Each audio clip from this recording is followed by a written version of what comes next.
Hey, what's up, guys? We're in front of the IDW Publishing booth, and tell us a little bit about what you guys do here.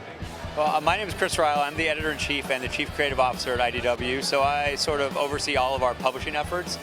And those include doing things like licensed books based on properties like Godzilla, Ninja Turtles, Transformers, G.I. Joe, Star Trek, on and on like that. We also do an array of creator-owned books, which is where creators bring us a project that they develop independently of anything else. Right. Our biggest of which is Locke and Key, and I'm here with Gabriel, who is the artist of Locke and Key. Okay, Gabriel, well, talk to us a little bit about Locke and Key. Yeah, well, Locke and Key, it's a book we've been developed with the author Joe Hill for more than 4 years so far, and we're going to finish it next year. So we've been working with IDW, which has been a pleasure.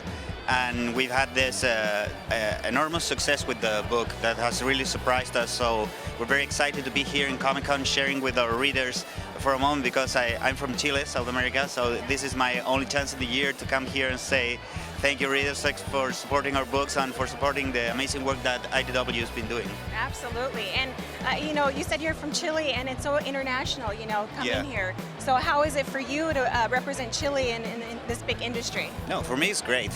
It's a lifetime opportunity, the one I had, and working with these people, which is, in my opinion, the nicest and more professional and caring staff in the market, it's awesome. For me, it's been a tremendous experience, and I really enjoy every time I came here. This is my third San Diego Comic-Con, and as always, it's an absolute pleasure to be here. Awesome. Lots of fun. What was your inspiration with Locke and Key?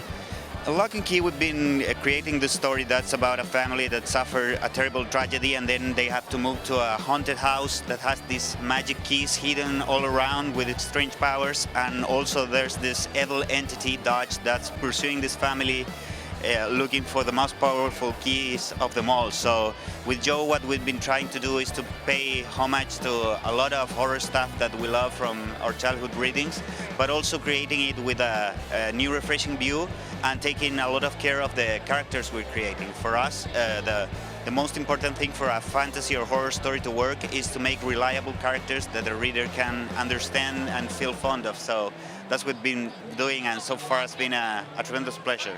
Okay, cool. Now, you talked about staying true to the characters. Yeah. What's one of the characters that is the most popular that you get a huge response from the fans? Well, our four main characters are all very popular. There's three kids. There's Tyler, the older brother, an 18-year-old boy, which is very grim and feel guilty because of the death of his father. He feels his responsibility, so he has to carry the burden. Right. Then is his sister Quince, a 15-year-old girl, which has trying to overcome this trauma using one of those magic keys to remove fear from herself. So she became this risky daredevil that faces every possible danger without no regrets at all, and has been incredibly fun to draw.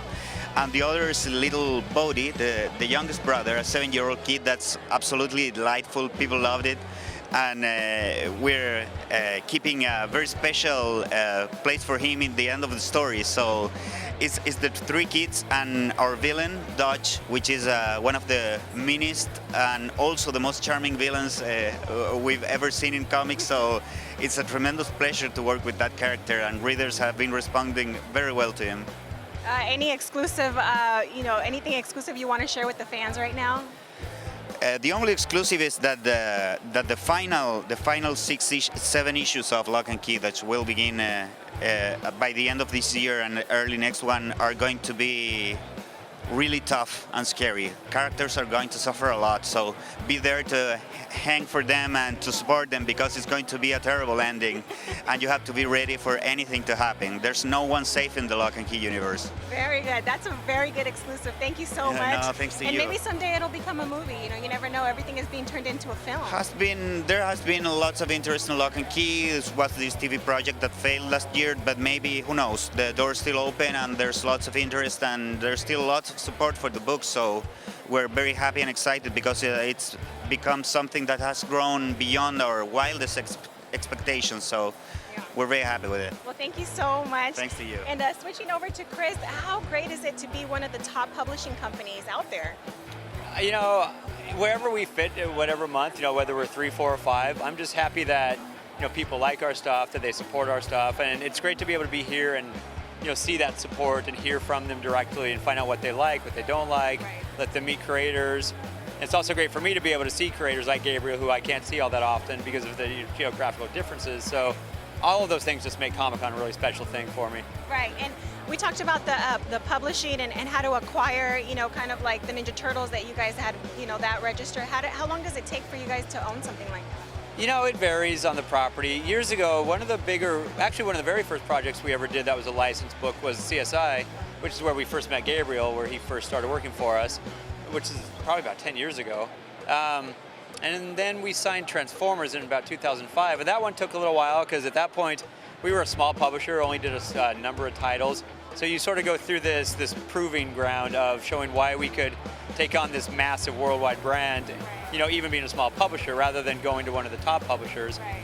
And over the course of the last 7 years, I think we've really proven that we can do that well. So now in a lot of cases, we have the luxury of some people approach us, like what we've done with things like Godzilla, Star Trek, and what have you, and they're bringing their property in front of us. So it's made it a lot easier, Right. Success sort of breeds more success, or at least more interest. Right. Yeah. So you guys got incredible over the years, and that's been huge for you guys. Yeah, definitely. I mean, like I say, we started very small. My first week on the job in 2004 was Comic-Con week, and it was just this crazy trial by fire of, all of this going on around you on my very first week. Pandemonium, right? Yeah, so you sort of get your legs under you and figure out what you're doing, and I think the company's been that way too. And now, I think we're very able to do very good things with licenses. So we like to have a nice mix of licensed properties and creator-owned books and sort of give people all kinds of different, whatever variety they might want outside of the superhero world. Right. And speaking of that, what's been something that's been outside of the hero world that's been pretty popular recently? For us specifically? Right. We relaunched Teenage Mutant Ninja Turtles about a year ago, and it was a book that's been around for 20-some years, and it's gone through various iterations, so we didn't know if there'd still be a rabid fan base for it, but one of the creators on the book, artist Kevin Eastman, is back involved with us, and the book has just blown away our expectations, and the fans every month seem more and more eager for it, and it's grown beyond what we ever thought it was going to be, so those are the kind of things that are very gratifying. Locke and Key was another, like Gabriel spoke, that started out small. Fox optioned it, made a pilot out of it, and it got very close to getting on the fall schedule last year. Didn't happen, but just to see this little thing that we all developed, just the three of us, or just, within the company, to have it become something that now has that kind of outreach and exposure has been great. Absolutely. And are you guys going to continue to push for a show for Locke and Key? Well, there's always different options when you do, when any of these properties. There's always interest in movies, TV, video games, whatever makes the most sense and whatever is the best sort of take on that property. So I think we will look to develop in whatever way that makes the most sense, right. And whoever really has the best vision for it, along with us. So right, okay. And anything that's been moving to you guys as far as the response from the fans, something that they really want to see that you guys are working towards in the future? Well, I can tell you something they really are excited about that we just announced a couple days ago is.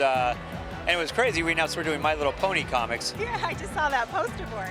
Which isn't at all the typical sort of Comic-Con fan property, We do a lot of things that are darker, right. Or action-packed, Star Trek and Transformers and Godzilla. But there's a gigantic audience for ponies, at the show and beyond. So little kids I have a 6-year-old girl who's very happy. There's 25-year-old guys who are really happy. So and there's 27-year-old girls that are really happy, like myself, who grew up with My Little Pony. It's just one that seems like it's going to reach far beyond where it was originally aimed, which is great. I mean, that's really the goal of all this stuff. Well, there you go. That's a pretty big exclusive. Thank you so much for sharing with us. And anything else in the future you want to share? Maybe a sneak peek or anything? We're doing Judge Dredd this November too. And Judge Dredd is a very big property in the UK. It's been around 35 years. And there's a new movie coming out this fall with Carl Urban playing Judge Dredd. So in the UK, it's certainly got a big following. Here, it's still finding a foothold with some fans. Right. So we're excited to be able to reintroduce it to new fans and just focus people in on this character that's been around for a long time but maybe isn't that familiar. Right, and bring it to the US and just to make it explode, right? Yeah, certainly. All right, well, thank you so much, Chris, again. No problem. And make sure you guys continue to check out IDW, and we have a lot more coming up on Comic Buy.